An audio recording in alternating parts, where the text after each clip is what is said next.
This is the Self-Storage Podcast, where we share the knowledge and skills from the industry's leading investors, developers, and operators to help you launch and grow your self-storage business. I'm your host, Scott Meyers, and over the past 16 years, we have acquired, developed, converted, and syndicated over 2 million square feet of self-storage nationwide with the help of my incredible team at SelfStorageInvesting.com, who has helped thousands of people achieve greatness in self-storage.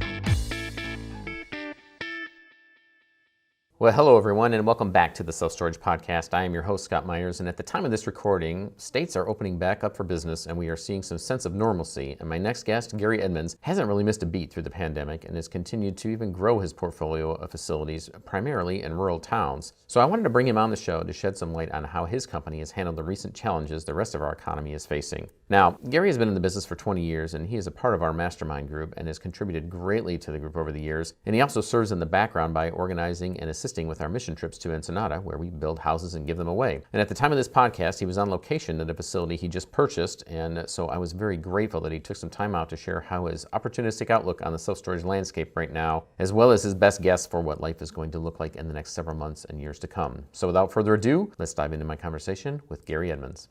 Hey, Gary, thanks for your time today, and welcome to the show. It is my pleasure, Scott. Well, for those that are watching this podcast, Gary, it looks like you were in a remote location. So where are you gracing our presence from today? I am at a facility down in Georgia that we purchased a couple months ago, and down here doing some rehabilitation work, cleaning it up, fixing it up, making it more attractive. Mm-hmm. So let me see, we're coming back on at the time of this recording. We're coming back on and getting out of our quarantine and our shelter in place. And so, Gary, you've been taking a different approach to this and realizing, like most of us, that business doesn't stop and the economy doesn't have to stop. And so your approach was that you weren't going to do the same either. And so you came from Illinois down to that site. Tell us a little bit about your journey and what you've seen along the way and how business is and what from one state to the next and in storage in general. Well, when this all happened, I was needing to get to a facility down in Mississippi and take a look at it, and I couldn't figure out how to go. How can I get there? I don't want to spend the night in motels and restaurants and all this, and I came up with the idea, we'll just buy a camper. So I bought a little mini camper. It is not deluxe, but it is mini and only doesn't take much, but it puts peanut butter and jelly in my belly, and it's a bathroom and a bed, and I headed down to Mississippi and did that round trip. I've been to Kansas twice looking at stuff, and it's here with me in Georgia, and I'm sleeping in it, and I'm not contributing to the economy as much, but I'm staying safer, and when I get home, my family will be safer. Mm-hmm. But the main thing, I looked at this once it's got going as an opportunity. I saw this as a chance that, maybe while some people are sitting on the sidelines waiting for it all to be over, maybe there's something to jump on. Maybe there's an advantage to get if I can just solve the problem, and the problem being the sheltering in place type of rules. So I got in my camper and I hit the road, and we're looking at stuff and working harder probably now than I was prior to the whole pandemic. Well, Gary, and that's the reason why I wanted to have you on this show here. Of all the folks that we work with, there's somebody who is, let's just say, experienced in the business, been in for a number of years, and yet you still get extremely excited about this industry and always being opportunistic and looking at ways you can continue to grow your business and get better at it, and genuinely just excited about the industry. But let's take a step back and talk a little bit about the excitement that you had when you first got in. Tell us a story about how you got into self-storage to begin with. In my case, as a result of a divorce. Thankfully, it was not my divorce, but I was working as a commercial loan officer at a bank and had talked with a client a long time, and he and I both owned residential rentals, and we were kind of working back and forth. And one day he came to me and said, "Gary, I'm going to have to sell the storage units because I'm getting a divorce." And I went, And, it's that whole no toilets, no trash, hey, this sounds pretty good. And that was in 1999. I think we closed in 2000. And so I've been in it for 20 years. We've bought some, we've sold some, but we've continued to own the first facility we started with. And we're up to 15 facilities and about 1,800 units right now. Mm-hmm. Most everything we do is a Class C, more of a remote managed facility, rural facilities, typically in towns less than, well, most of them are in towns less than 20,000, a few, and got one in a town of 220 people. So it's a, it is what it is. It's not beautiful and sexy, but storage has been very, very good to us. We've talked, the last time we had a recession, I didn't even know it happened with my storage business. It just plugged right along. I checked a couple weeks ago, and my occupancy is up across the board, and my delinquency is down across the board since this most recent challenge has jumped in front of us. So again, it is not recession proof, but I like where we're sitting at with the industry. I think there's a lot of opportunity in this industry yet. And I'm excited about it still, 20 years in. So Gary, you talked, this will be your third recession essentially that you've gone through, would you say, since you've been in storage? Yes. So tell me, right now what we're seeing is most folks are staying the same in terms of occupancy. There's, because of the shelter in place, a lot of folks haven't been coming to move out, at least at the best that we can gauge. There has been a surge, a short surge of folks that are looking to rent new units, but the activity's been really about the same. It seems like we're not seeing a drastic increase or decrease in terms of occupancy, but delinquencies seem to have gone up anywhere from 5 to 10 basis points, 5 to 10% from some of the folks. And again, the data that we get is typically from the REITs, or the bigger, the larger folks that are reporting data. But across your portfolio, and you've got a pretty good, I guess I would say, a cross segment of rural type facilities. So talk to us about, what is the difference? There's lots of folks that are looking at maybe some of the challenges of getting into a smaller town or into a rural type environment. But in many cases, you're kind of secluded from some of these wild swings that we have in the markets and economic cycles. So talk to us, if you would, a little bit about that. Well, and I think it goes back to, in rural America where I've got my facilities, the major employer is still agriculture. And, agriculture has not been shut down in any way. If anything, this is its peak season. So the underlying economy is still flowing pretty well. Money is flowing, people are working. Those aren't the big challenges. We don't have large employers in towns of 2,000 and 4,000 and 5,000 people. So they're also not as affected by the big global swings, because they're smaller shops. In many cases, the factories and everything are actually working to support agriculture. Some of the biggest employers are not the farmers, but it's all the services that supply the farmers. So, we're not immune, but in rural America, we are certainly sheltered from some of the big swings that you see that happen. And there's also the whole media and social media and everything that builds up everything to be the greatest and biggest thing ever. And I won't say that we all ignore it, but it doesn't have quite the impact that it has in the bigger cities, East, West Coast. So there's that. The flip side of being in the remote community is, you don't have a constant influx of people moving in that need new houses, need storage while they're building new houses and things like that. So, your market base is more settled. But additionally, I'm not looking at competition moving into some of the towns that we're at, because who's going to move in and build a real facility when there's already a decent sized facility meeting the needs of the community? And maybe somebody will build a 4-car garage and rent out a couple of them. I apologize for the airplane. But my competition is not as energetic as what you'll see in the bigger primary market. So fits my lifestyle, fits what I grew up better, and it's all about making money. It's not how pretty everything looks. So that was the demographic or the flavor of your first facility, and then you just kind of kept on. And tell us how you've been able to manage in some of these facilities that may be a little bit smaller and maybe a little more difficult to utilize a third-party property management company, or to have as much oversight and have really maybe the resources and the high amount of cash flow to manage it like a REIT or even a larger player. Tell us how you've been able to handle that challenge of managing and keeping tabs on a smaller facility and and as the portfolio grew to not lose that control?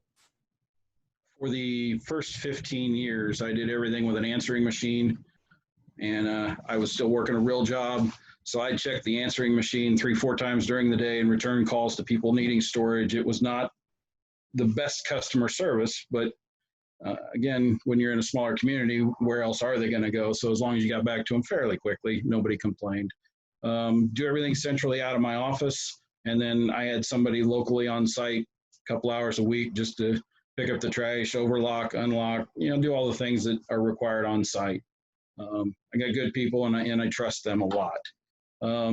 We've grown a lot in the last 5 years. I've got a facility now that we call it our central office, and we've got several people working there, and they now answer the phone for everything. But again, for most facilities, we've got somebody local that works, 2 to 5 hours a week on site. Just they have no management authority, no rental authority. They're just there to pick up garbage. I call them the chief pretty officer, because I want them to make the facility pretty, and that's weed eating and spraying weeds and picking up garbage and making it look attractive. And that's kind of our management style. It's how we run pretty much every facility. It's how I want to run every facility. I think it's a decent model that's working for us. And of course, now that we've got the central office to kind of perform the call center duties, we use the management software that allows us to, DocuSign and everything with leases. And even before, in the old days, we just mailed out a lease and told the people to go ahead and move in. Send the lease back when you get it. And, it might be a couple weeks, but hey, I had their stuff. So how bad were they going to get me? I have a pretty relaxed approach to storage, because I did spend some time in that residential rental where everything gets pretty intense, and the laws are a lot different, and we all know this, but when it comes right down to it, I've got their stuff. So if they're messing around too much, they're not going to have their stuff back, and most people want their stuff. So we're a little relaxed, but we are not going to be the A+ management company, but we do it on a bargain, and we take good care of our people. Mm-hmm. So looking at the future, Gary, and I don't know how much you've given thought to next steps in general, but now that we've been kind of thrust into this new environment and into a recession, we know self-storage does well, and there's opportunities for acquiring, expanding. What's in store for Gary Edmonds as we head into this next economic cycle? Measured growth. I want to grow a lot, but I want to grow the right way. And that's, buying facilities that are probably not real sexy to a lot of people. They're going to be in lower markets, but, maybe they're sitting at a very low occupancy, or maybe like this facility here in Georgia, it was needing some major updates to where I can develop some equity in a hurry. But yeah, we'd like to continue to add several of those a year and just continue to grow. I think it's a good fit, and that's my plan for at least 5 years. And we'll see after that. But any particular opportunities that you see coming down the pike as we head into the recession? We know from last time that there were folks that weren't able to refinance. They didn't create enough value, and the LTVs were different at refi. And there's some turmoil and chaos with people losing their jobs or losing other forms of real estate, and then which they had to sell their facilities. What's different this time around, or what other opportunities do you see on the horizon that either may be different or that you're keeping an eye on? I don't know that in my market some of those factors are going to be as important. So much of the mindset in the smaller facilities, well, they're not dealing with the big loan players anyway. They're dealing with Bob down at the local bank, and Bob's going to help them out as long as he can. But it's more what we're coming across is some facilities that people are scared about what the economy is going to do, and they want to sell and retire, or liquidate their storage so they can focus their money somewhere else. And that's more what we're looking for than something that somebody's already having trouble with. It's almost a retirement plan. The people that are getting out for retirement are the ones we're looking for. And this facility in Warner Robins was a perfect example. It hadn't seen much in the way of updates for 30 years. And, the owner just decided now was a good time. And that's where we're at. So again, when you're shopping in the rural markets, things are a little different. We don't have, fancy stores on every corner. You got to be a little pickier, and you find one here and you find one there. But a lot of the problems of the big cities we discussed and the big markets are not as prevalent in the smaller areas. Well, we have a facility, as you know, that is just up the road from you in Macon, Georgia, and same demographic. And we can also hear the planes flying over when I'm down there visiting as well. But for all those reasons, and we have facilities across the board, across the gamut in the major cities as well as the rural areas. Second tier, third tier markets, and there are many benefits to that, as you had mentioned. And one of those that I like is that it's self-storage by nature is already a predictable, somewhat simple, predictable business model. It doesn't mean it's an easy business by any means, but the further out you go and into those second and third tier markets, the more predictable it is, because, as you said, we don't get the wild swings and different economic factors. You don't have, a large manufacturing facility that is shutting down and then all of a sudden half the town is out of, work, or, is affected dramatically, like we have in some of the larger, cities that we're in, where, the people within a 3-mile radius, they may all be affected by something that happens. And so it's just a little more isolated and a little more easy to budget and a little easier to predict. We don't have competitors that are making wild changes in driving rates or doing anything goofy as well. So we certainly like that predictability as well. So switching gears a little bit, one of the things that, as you know, we're a little disappointed that we're not able to go down to Mexico on our latest house build, and hopefully getting back to that place in November when things open up again. All around. Tell us also about some of your, you've been working behind the scenes and helping to make that happen here at Self-Storage Profits Incorporated for our folks, and keeping in contact with folks and keeping tabs on it and with the communications, which we appreciate. But tell us a little bit more about how you became so, you've woven missions into your business model and in everything that you do, essentially on the corporate side of what you're doing with your facilities. Tell us a little bit more about that and how that came to be.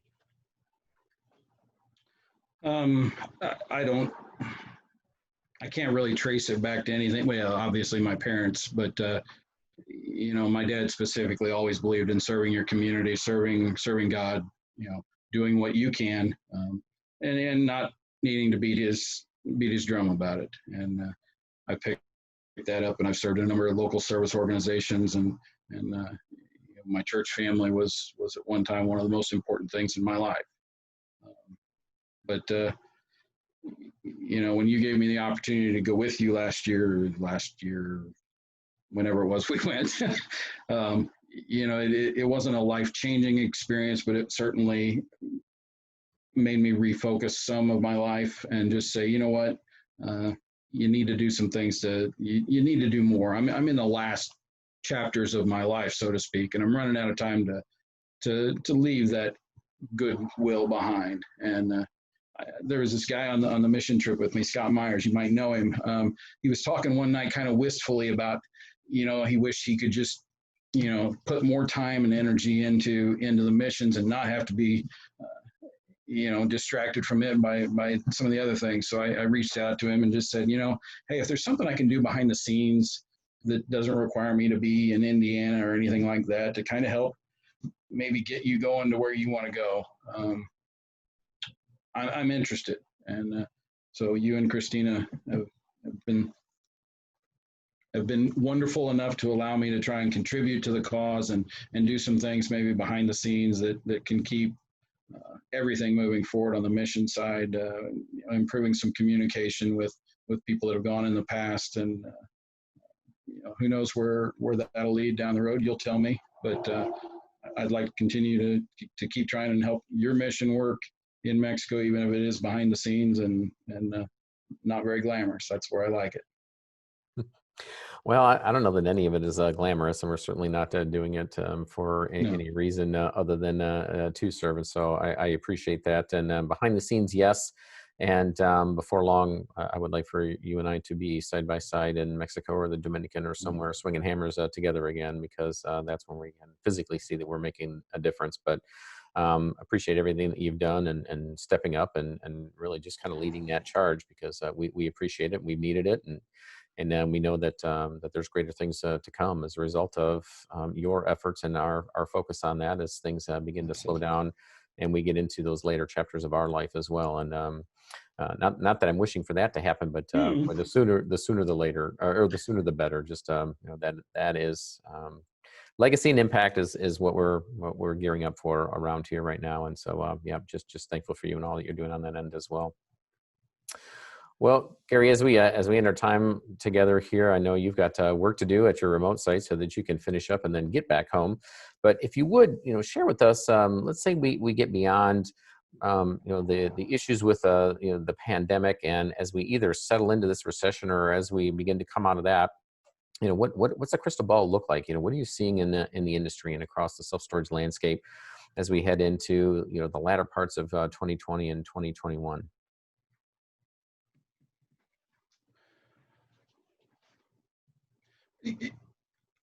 I think the times are going to be good. I don't think they're going to be like what we've seen in the last 10 to 15 years. I think there's going to be markets and areas that will still be good and developing, but maybe not at the frenetic pace that we've seen in some of the primary markets in the last few years. I think it will be a little harder for people to get into the industry, in the respect that facilities are getting bigger and more costlier. And that obviously makes it harder for somebody like me 20 years ago to try and get into the business. And again, that's one reason why the smaller markets appeal to me, is because it is a lower capital investment, and it is a good place to start.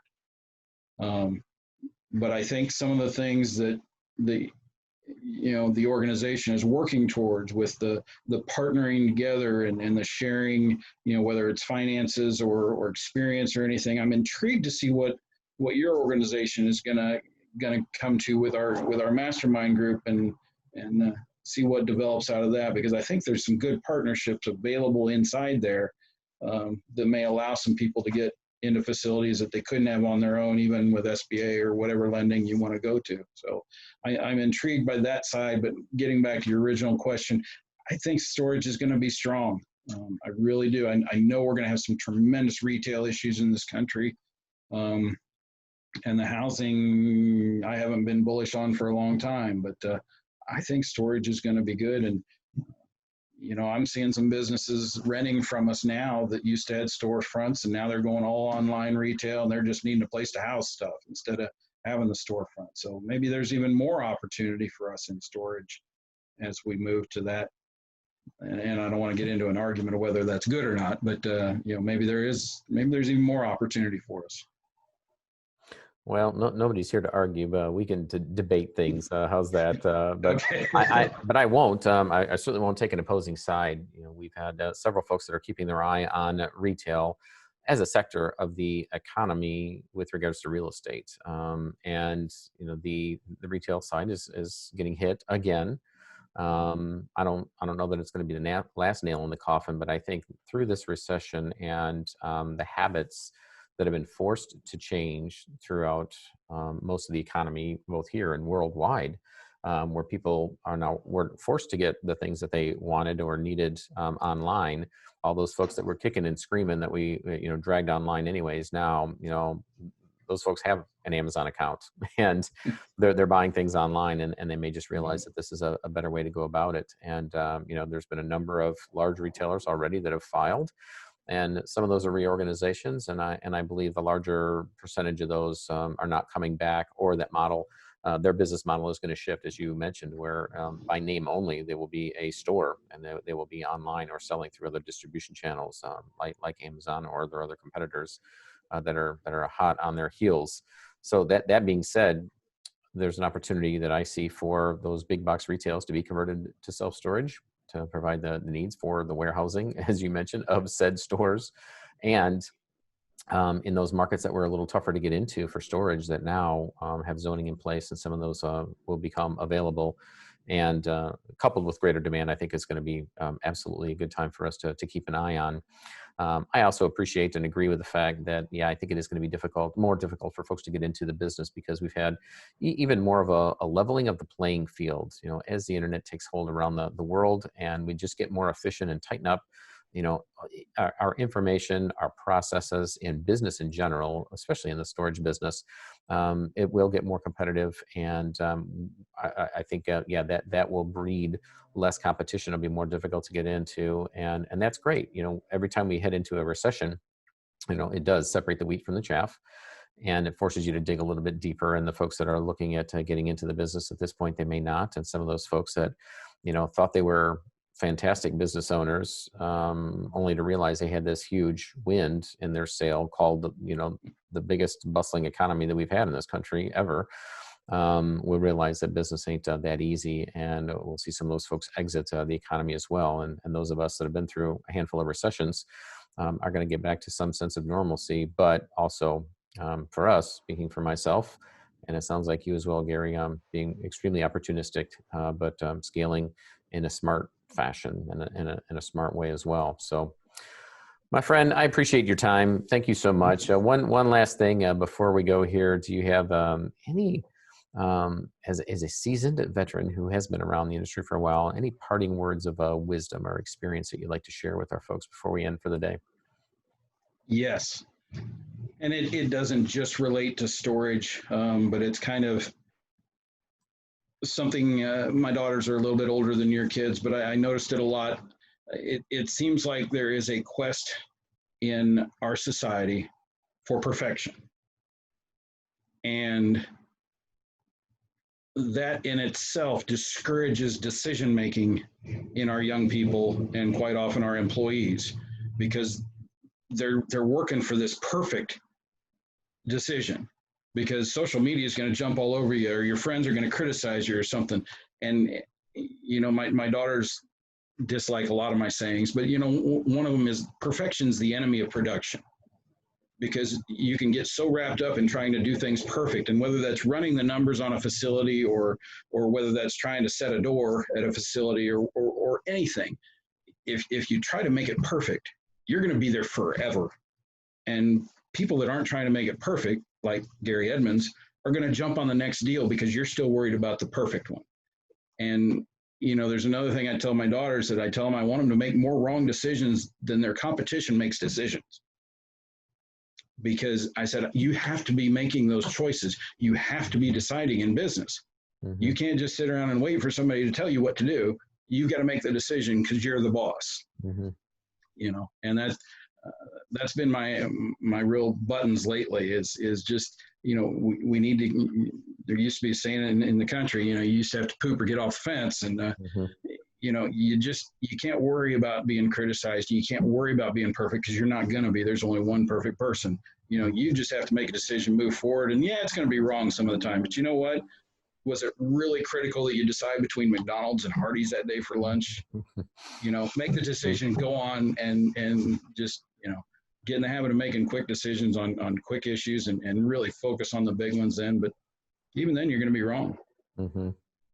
No, absolutely. Fantastic advice. And same goes here in our house with our kids. And I do agree. I believe that social media has created this false sense of awareness for all folks across the board, where, people believe that they need to put on the best show, the best face, and you don't see what's behind the scenes. And the backlash and the bullying and everything else that goes along with that, and the criticism is incredible, and it's magnified by X number of people that you allow to be your friend on social media platforms, and it's causing a lack of decision for folks, or lack of even stepping up to the plate and taking a swing in many instances.